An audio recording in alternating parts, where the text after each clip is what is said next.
ಗುರುಜಿ ನೀವು ಹೇಳ್ತಿದ್ರಿ ಅಹಂಕಾರ ಇರ್ಬೇಕಂತ ಆದ್ರೆ ದುರಹಂಕಾರದ ಮಟ್ಟ ಮುಟ್ಬಿಟ್ರೆ ಅವನ ವಿನಾಶ ಖಂಡಿತ ಅಂತ. ಹೌದು. ಈ ಒಂದು ಅಹಂಕಾರ ದುರಹಂಕಾರದ ಮಧ್ಯದಲ್ಲಿ ಶಿವ ಮತ್ತು ಶಂಕರನ ಅನುಗ್ರಹವನ್ನು ಪಡೆಯತಕ್ಕಂಥ ವಿಚಾರ, ಅದೇ ರೀತಿ ಹರಿಯ ಸ್ಮರಣೆಯನ್ನು ಮಾಡಿಕೊಳ್ಳತಕ್ಕಂಥ ಶಕ್ತಿ ಮಾಯಾ ರೂಪದಲ್ಲಿ ಬ್ರಹ್ಮಾಂಡ ಸ್ವರೂಪ. ಇದರಲ್ಲಿ ಇಬ್ಬರನ್ನ ವಶೀಕರಣ ಮಾಡ್ಕೊಳ್ಳೋಕೆ ಶಕ್ತಿ ಬೇಕು. ಆ ಶಕ್ತಿ ಕ್ಷೇತ್ರಕ್ಕೆ ನಾವು ಹೋಗಬೇಕು. ಆ ಶಕ್ತಿ ಕ್ಷೇತ್ರ ಅಂದರೆ ನದಿ. ಎರಡೂ ಭಾಗದಲ್ಲಿ ಈ ಕಡೆ ಹರ ಇರಲಿ, ಈ ಕಡೆ ಹರಿ ಇರಲಿ, ಮಧ್ಯದಲ್ಲಿ ಹರಿಯೋದು ಯಾವುದೋ ಜೀವ ನದಿ. ಆ ನದಿಯನ್ನ ಸ್ಮರಣೆಯನ್ನ ಮಾಡ್ಕೋಬೇಕು. ಆ ನದಿಯಲ್ಲಿ ಮಿಂದು ಸ್ನಾನವನ್ನ ಮಾಡಿಕೊಂಡು ಮೊದಲಾಗಿ ಜ್ಞಾನ ಬೇಕು. ಆ ಜ್ಞಾನ ಶಕ್ತಿ ಸಾಕ್ಷಾತ್ ಶಾರದಾಂಬ. ಅದಕ್ಕೆ ಅವಳನ್ನ ನಿಲವಾಂಬೆ ಶಾರದಾ ಅಂತೀವಿ. ಇವತ್ತಿನ ದಿವಸ ಬಹಳ ವಿಶೇಷ. ಶ್ರೀ ಶ್ರೀ ಶ್ರೀ ಜಗದ್ಗುರುಗಳಾಗಿರ್ತಕ್ಕಂಥ ಕೂಡಲಿ ಶೃಂಗೇರಿ ಮಹಾಸ್ವಾಮಿಗಳು ವಾಲುಕೇಶ್ವರ ಭಾರತಿಗಳ ಪರಿಪೂರ್ಣವಾಗಿರ್ತಕ್ಕಂಥ ವರದಂತೆ ಅಂದರೆ ಹುಟ್ಟಿದಬ್ಬ ಆಚರಣೆ. ಅಂಥ ಒಂದು ಜಗದ್ಗುರುಗಳು, ದೊಡ್ಡ ಜಗದ್ಗುರುಗಳು, ವಯಸ್ಸಾದವರು, 90 ವಯಸ್ಸುಗಳು, ಹಣ್ಣಾಗಿರ್ತಕ್ಕಂಥ ವಿಶೇಷವಾಗಿ ಜಗದ್ಗುರುಗಳು, ಒಳ್ಳೆ ಜ್ಞಾನಿಗಳು. ಅಂಥ ಒಂದು ಸಂಪನ್ನರಾಗಿರ್ತಕ್ಕಂಥ ಶಾರದಾ ಪೀಠದಲ್ಲಿ ಅಂದರೆ ಕೂಡಲಿ ಶೃಂಗೇರಿ ಶಿವಮೊಗ್ಗದ ಹತ್ರ. ಎಷ್ಟೋ ಜನ ಶಿವಮೊಗ್ಗದ ಹತ್ರ ಹೋದಾಗ ಈ ಕೂಡಲಿ ಶೃಂಗೇರಿ ಸ್ಮರಣೆನ ಮಾಡ್ಕೊಳ್ಳೋದೇ ಇಲ್ಲ. ಎಲ್ಲರೂ ಶೃಂಗೇರಿಗೆ ಹೊಟ್ಟೋಗ್ತೀರಾ. ಮೊದಲಾಗಿ ಶಂಕರಾಚಾರ್ಯರು ನಿಲವಾಂಬೆ ಶಾರದಾ ನೋಡಬೇಕು. ಅದಕ್ಕೆ ನಾನು ನಿಮಗೆಲ್ಲ ಹೇಳಿದ್ದು, ಮೊದಲು ಶಾರದಾ ದರ್ಶನ ಕೂಡಲಿಲಿ, ತದನಂತರ ಶೃಂಗೇರಿಯಲ್ಲಿ. ಇಲ್ಲದೇ ಇದ್ರೆ ಪ್ರಯೋಜನವೇ ಇಲ್ಲ ಅಂತ. ಅದಕ್ಕೋಸ್ಕರ ಪೂರ್ತಿಯಾಗಿ ನೀವೇನು ಮಾಡಬೇಕು, ಶೃಂಗೇರಿಗೆ ಹೋಗಿ ಮೊದಲು ಶಿವಮೊಗ್ಗಕ್ಕೆ ಹೋಗಿ ಅಲ್ಲಿಂದ ಕೂಡಲಿ ಸಂಗಮ ಅಂತಕ್ಕಂಥದ್ದು, ಕೂಡಲ ಸಂಗಮಕ್ಕೆ ಹೋಗ್ಬಿಡ್ಬೇಡಿ ಸದ್ಯ. ಅಲ್ಲಿ ವಿಶೇಷವಾಗಿ ಶ್ರೀಶೈವ ಅನುಗ್ರಹವಾಗಿರ್ತಕ್ಕಂಥ ಒಂದು ಮಠ. ಇಲ್ಲಿ ಬಂದು ಸಾಕ್ಷಾತ್ ಬ್ರಹ್ಮ ವರ್ಚಸ್ಸಲ್ಲಿ ಶಂಕರಾಚಾರ್ಯರ ಮಠ. ಅದಕ್ಕೆ ಮೊದಲಾಗಿ ಕೂಡಲಿ ಅಂತಕ್ಕಂಥ ಒಂದು ಸಂಗಮ, ಆ ಕ್ಷೇತ್ರದಲ್ಲಿ ನಾವು ದರ್ಶನ ಮಾಡಬೇಕಾದು ನಿಲವಾಂಬೆ ಶಾರದಾ. ಆ ನಿಲವಾಂಬೆ ಶಾರದಾ ಹೀಗೆ ಶಂಕರಾಚಾರ್ಯ ತಿರುಗಿ ನೋಡ್ತಾರೆ. ಏನಮ್ಮ ಬರ್ತಾ ಇದೆಯಾ ಅಂದಾಗ ಕಾಲ್ಗೆಜ್ಜೆ ಗಲ್ ಗಲ್ ಅಂತ ಇದೆ. ಶಬ್ದ ಕೇಳತ್ತೆ, ಯೋಚನೆ ಮಾಡಬೇಡ, ನೀ ಹಿಂತಿರುಗಿ ನೋಡಬೇಡ ಅಂತ ಆ ದೇವಿ ಆಜ್ಞೆ. ಮುಂದಕ್ಕೆ ಹೋಗ್ತಾ ಇರೋ ಶಂಕರಾಚಾರ್ಯರು ಶಬ್ದವೇ ಕೇಳಿಲ್ವಲ್ಲ, ಆ ಮರಳಲ್ಲಿ ಯಾಕೋ ಶಬ್ದ ಆಗ್ತಾ ಇಲ್ವಲ್ಲ ಅಂದಾಗ ಸ್ವಲ್ಪ ಹಿಂಗೆ ತಿರುಗಿ ನೋಡ್ಬಿಡ್ತಾಳೆ, ನಿಂತಲ್ಲೇ ನಿಂತು ಬಿಡ್ತಾಳೆ. ಅದಕ್ಕೆ ನಿಲವಾಂಬೆ ಶಾರದಾ. ನಿಂತಿರೋ ಶಾರದಾ, ಕಲ್ಲಲ್ಲೇ ಇರತಕ್ಕಂಥ ಶಾರದಾ ಅಮ್ಮನವರು ಸಾಕ್ಷಾತ್ ಸರಸ್ವತಿ ಜ್ಞಾನ ಚಿನ್ಮುದ್ರಾ ಸ್ವರೂಪದಲ್ಲಿ ಕೂತಿರ್ತಕ್ಕಂಥ ದೇವಿ. ಅದಕ್ಕೋಸ್ಕರ ಅಲ್ಲಿ ಚಿಂತಾಮಣಿ ನರಸಿಂಹ ಅಂತ ಬಹಳ ಚೆನ್ನಾಗಿ ಪ್ರಹ್ಲಾದನೆ ಸಾಕ್ಷಾತ್ ಬಂದು ನರಸಿಂಹ ಪ್ರತಿಷ್ಠಾಪನೆ ಮಾಡಿರೋದು. ಶ್ರೀರಾಮಚಂದ್ರನು ಆ ಕೃತಯುಗದಲ್ಲಿ, ತ್ರೇತಾಯುಗದಲ್ಲಿ, ದ್ವಾಪರ ಯುಗದಲ್ಲಿ ಆಗಿರ್ತಕ್ಕಂಥ ಸರ್ವಶಕ್ತಿಗಳನ್ನು ಸಂಪಾದನೆ ಮಾಡಬೇಕು ನಾವು ಅಂದರೆ ಆ ರಾಮಚಂದ್ರನ ಸ್ಮರಣೆ ಮಾಡಿರ್ತಕ್ಕಂಥ ಈ ಒಂದು ನರಸಿಂಹ ದರ್ಶನವನ್ನು ಮಾಡಬೇಕು. ಆ ನರಸಿಂಹ ಕ್ಷೇತ್ರಕ್ಕೆ ಚಂದ್ರಮೌಳೇಶ್ವರನಿಗೆ ಶಕ್ತಿ ಬೇಕು. ಈ ಶಕ್ತಿ ತಗೊಳ್ಳತಕ್ಕಂಥದ್ದೇ ಆ ನಿಲವಾಂಬೆ ಶಾರದಾ. ಮೊದಲಾಗಿ ಶಾರದಾ ದರ್ಶನಕ್ಕೆ ಹೋಗೋಣ. ಅಲ್ಲಿ ಇಬ್ಬರ ಶಕ್ತಿಗಳನ್ನು ತಗೊಂಡು 2 ದೇವರ ದರ್ಶನವನ್ನು ಮಾಡೋಣ. ತದನಂತರ ಜ್ಞಾನಾನಂದಮಯಂ ದೇವಂ ನಿರ್ಮಲಾ ಸ್ಫಟಿಕಾಕೃತಿಂ ಆಧಾರಂ ಸರ್ವವಿದ್ಯಾನಾಂ ಹಯಗ್ರೀವಂ ಉಪಾಸ್ಮೆ. ಹೈಗ್ರೀವ ಸ್ವಾಮಿಗಳು ಸ್ಮರಣೆ ಬೇರೆ ಮಾಡಬೇಕು. ಲಕ್ಷ್ಮೀ ನರಸಿಂಹನಿಗೆ ಮೊದಲು ಹೈಗ್ರೀವ. ಲಕ್ಷ್ಮಿ ಒಲಿಬೇಕಾದ್ರೆ ಹೆಡ್ ಆಫೀಸ್ಗೆ ಹೋಗ್ಬೇಕು ಸ್ವಾಮಿ. ಅಪ್ಲಿಕೇಶನ್ ಅಲ್ಲಿ ಹಾಕಿದ್ರೆ ಲಕ್ಷ್ಮಿ ಒಲಿಯೋದು. ಆ ಹೈಗ್ರೀವರು ಏನು ಅಂತ ನಾನು ಮೊದಲಿಂದ ತಿಳಿಸಿದ್ರು. ಇದುವರ ತನಕ ಹೈಗ್ರೀವ ಸ್ವಾಮಿ ಸ್ಮರಣೆಯನ್ನು ಮಧ್ಯ ಬರ್ತ ಹೋಗಿದ್ದೀರಾ? ಹೇಳ್ತೀನಿ. ಮೊದಲಾಗಿ ಶಾರದಾ ಕ್ಷೇತ್ರಕ್ಕೆ ಹೋಗೋಣ, ಬನ್ನಿ ವೀಕ್ಷಕರೇ.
ಅಂಥ ಒಂದು ಶಾರದಾ ಇವತ್ತಿನ ದಿವಸ ಸಾಕ್ಷಾತ್ ಅನುಗ್ರಹವನ್ನು ಕೊಡ್ತಾಳೆ.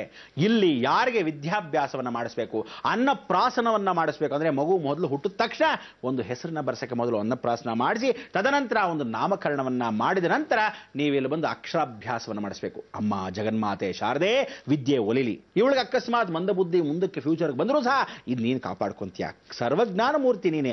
ಅದಕ್ಕೋಸ್ಕರ ಸರಸ್ವತಿ ಆಗಿರ್ತಕ್ಕಂಥ ವಾಣಿ ಕಮಲ ಜಾತರಮಣಿ ವೀಣಪಾಣಿ ಪಾಯಿಮಾಂ, ಆ ವೀಣೆಯನ್ನು ಧರಿಸಿರ್ತಕ್ಕಂಥ ನೀನು ಆ ವೀಣೆ ಸಂಗೀತ ಇದ್ದಿದ್ದ ಹಾಗೆ ಎಷ್ಟು ಸಲೀಸಾಗಿ ವೀಣೆ ಬಾರಿಸ್ಬಿಡ್ತೀಯ, ಅಷ್ಟು ಸಲೀಸಾಗಿ ವಿದ್ಯೆಯನ್ನು ಕೊಡ್ತೀಯ. ಅಂಥ ಒಂದು ಸ್ಮರಣೆ ಶಂಕರಾಚಾರ್ಯರ ಕ್ಷೇತ್ರ, ಅಂಥ ಒಂದು ದೈವ ಸಾನ್ನಿಧ್ಯ, ಸಾಕ್ಷಾತ್ ಶಿವನೇ ಬಂದು ಶಂಕರ ರೂಪವನ್ನು ತಗೊಂಡಿರ್ತಕ್ಕಂಥ ಪ್ರತಿಷ್ಠಾಪದ ದೇವೇ ಅದೇ ನಿಲುವಾಂಬೆ ಶಾರದಾ. ನೋಡಿದ ನರಸಿಂಹ ಹೆಂಗಿದ್ದಾನೆ, ಇಲ್ಲಿ ಇವನಿರ್ತಕ್ಕಂಥದ್ದು ಸಾಕ್ಷಾತ್ ಪ್ರಹ್ಲಾದನೇ ಸ್ಮರಣೆ ಮಾಡಿರ್ತಕ್ಕಂಥದ್ದು. ಅದಕ್ಕೆ ಪ್ರಹ್ಲಾದ ನರಸಿಂಹ, ಚಿಂತಾಮಣಿ ನರಸಿಂಹ ಅಂದರೆ ಮಣಿ ಆಕಾರದಲ್ಲಿ ಒಂದೇ ಸಾಲಿಗ್ರಾಮದಲ್ಲಿ ಏಕಶಿಲಾಮೂರ್ತಿ ಆಗಿರೋ ನರಸಿಂಹ. ನೋಡಿದ್ರೆ ಹೆಂಗಿದ್ದಾನೆ, ಪೆದ್ದಾಗಿದ್ದಂಗೆ ಕಾಣುತ್ತೆ. ಏನಪ್ಪಾ ಹಿಂಗೆ ಕೈ ಇಟ್ಕೊಂಡು ಕಣ್ಣಿಂಗ್ ಬಿಟ್ಕೊಂಡಿದೆಯಲ್ಲ ಇದು ವಿಗ್ರಹನ ಅಂತ ಭಯ ಆಗತ್ತಲ್ಲ? ಭಯ ಅಲ್ಲ. ಇಲ್ಲಿ ದಿನನಿತ್ಯ ಯಾರ್ಯಾರು ಪ್ರೇತಗಳು ಅಂದರೆ ಭೂತ ಪ್ರೇತಗಳ ಸಂಚಾರ ಇರುತ್ತೆ, ಯಾರ್ದಾದ್ರೂ ದೇಹದ ಮೇಲೆ ಅಕಸ್ಮಾತ್ ಭೂತ ಪ್ರೇತಗಳು ಬಂದಿರುತ್ತೆ. ಇದೇ ರೀತಿಯಾಗಿ ಶ್ರೀರಾಮಚಂದ್ರನಿಗೂ ಆಗಿತ್ತು. ಅಂದರೆ ಈ ಭೂತ ಕಾಟ ಅಂದರೆ ಭೂತಗಳ ಕಾಟ ಅವ್ರಿಗೇನಿರಲಿಲ್ಲ. ಶ್ರೀರಾಮಚಂದ್ರನಿಗೆ ವಾಲಿ ಸಂಹಾರ ಮಾಡಿದ ಮೇಲೆ ವಾಲಿ ಆವಾಗವಾಗ ಕಾಣಿಸ್ತಾ ಇದ್ದ. ಅಂದರೆ ನನ್ನನ್ನು ಹೀಗೆ ಸಂಹರಿಸ್ಬಿಟ್ಟಿಯಲ್ಲ, ನನಗೆ ಮೋಕ್ಷವಿಲ್ವೇ, ಯಾಕೆ ಹಿಂಗಾಗೋಯ್ತು ಅಂತ ಅವಾಗವಾಗ ಅವನು ಎಲ್ಲೇ ನೋಡಿದ್ರು ಆ ನೆರಳು ವಾಲಿಯ ನೆರಳು. ಅದಕ್ಕೆ ಈ ಪ್ರಾಯಶ್ಚಿತ್ತವನ್ನು ಪ್ರೇತಕ್ಕೆ ಸಂಸ್ಕಾರವನ್ನು ಮಾಡಿ ಪಾಪ ಅದಕ್ಕೆ ಮೋಕ್ಷ ದಬಿಸ್ರಿ, ಯಾವ ಕಾರಣಕ್ಕೂ ಯೋಚನೆ ಮಾಡಬೇಡ ಅಂತ ಹೇಳಿ ಈ ಮಾತನ್ನು ಕೊಡ್ತಾನೆ. ಏನಂತ, ವಾಲಿ ನಿನಗೆ ನಾನು ಸಂಹರಿಸಿರೋದ್ರಿಂದ ನೀನೊಂದು ಕೋರಿಕೆ ಕೇಳ್ಕೊಂಡೆ. ಏನಂದರೆ ನಾನು ಇದೇ ರೀತಿಯಾದ ಸಂಹರಿಸ್ತೀನಿ ಅಂತ ಶಾಪ ಬೇರೆ ಹಾಕ್ಬಿಟ್ಟಿದ್ಯಾ, ಅದಕ್ಕೋಸ್ಕರ ಕೃಷ್ಣನಾಗಿದ್ದಾಗ ನಾನು ದ್ವಾಪರಯುಗಕ್ಕಿದ್ದಾಗ ನಿನ್ನಿಂದಾನೇ ನನಗೆ ಮೃತ್ಯು ಅಂತ ಹೇಳಿ ಅವನಿಗೆ ಮಾತು ಕೊಡ್ತಾನೆ. ಆಗ ಸಂತೃಪ್ತಿಯಾದ ಪ್ರೇತ ಮೋಕ್ಷಕ್ಕೆ ಹೋಗುತ್ತೆ ಇದೇ ಕ್ಷೇತ್ರದಲ್ಲಿ. ಅದಕ್ಕೆ ಆ ಕೂಡಲಿ ಕ್ಷೇತ್ರದಲ್ಲಿ ತುಂಗಭದ್ರಾ ತೀರವಾಸ ನಿಲುವಾಂಬೆ ಶಾರದೆ. ಈ ತುಂಗಭದ್ರಾ ಅನ್ನೋದು ತುಂಗಾ ತೀರ ಅಂದರೆ ತುಂಗಾ ನದಿ ಹೇಗೆ ಸಾಕ್ಷಾತ್ ಮಹಾವಿಷ್ಣು ಅಂಶ, ಅದಾದ ಮೇಲೆ ಭದ್ರಾ ಅಂದರೆ ಸಾಕ್ಷಾತ್ ವೀರಭದ್ರನಂಶ ಅಂದರೆ ಶಿವನಂಶ. ಈ ಎರಡೂ ಕಾವೇರಿ ತಲಕಾವೇರಿಯಲ್ಲಿ ವಿಶೇಷವಾಗಿ ಎರಡು ಭಾಗ ಆಗಿ ಆ ಕಡೆಯಿಂದ ಹರಿದು ಬರ್ತಾಳೆ. ಒಂದು ವರಹಾಸ್ವಾಮಿ ಮುಖಾಂತರ ಬರ್ತಕ್ಕಂಥ ವಿಚಾರ. ಅದಕ್ಕೆ ಅಲ್ಲಿ ಏನು ಆಗುತ್ತೆ, ವರಹ ಪ್ರವೇಶವಾಗಿದ್ದ ಹಾಗೆ ಒಂದು ರಾಹು ತತ್ವದಲ್ಲೇ ಬರ್ತಕ್ಕಂಥದ್ದು, ಉಗ್ರವಾಗಿ ಸ್ಪೀಡಾಗಿ ಬರುತ್ತೆ. ತುಂಗಾ ತೀರ ತಣ್ಣಗೆ ನಿಧಾನ ಕರೀತಾಳೆ.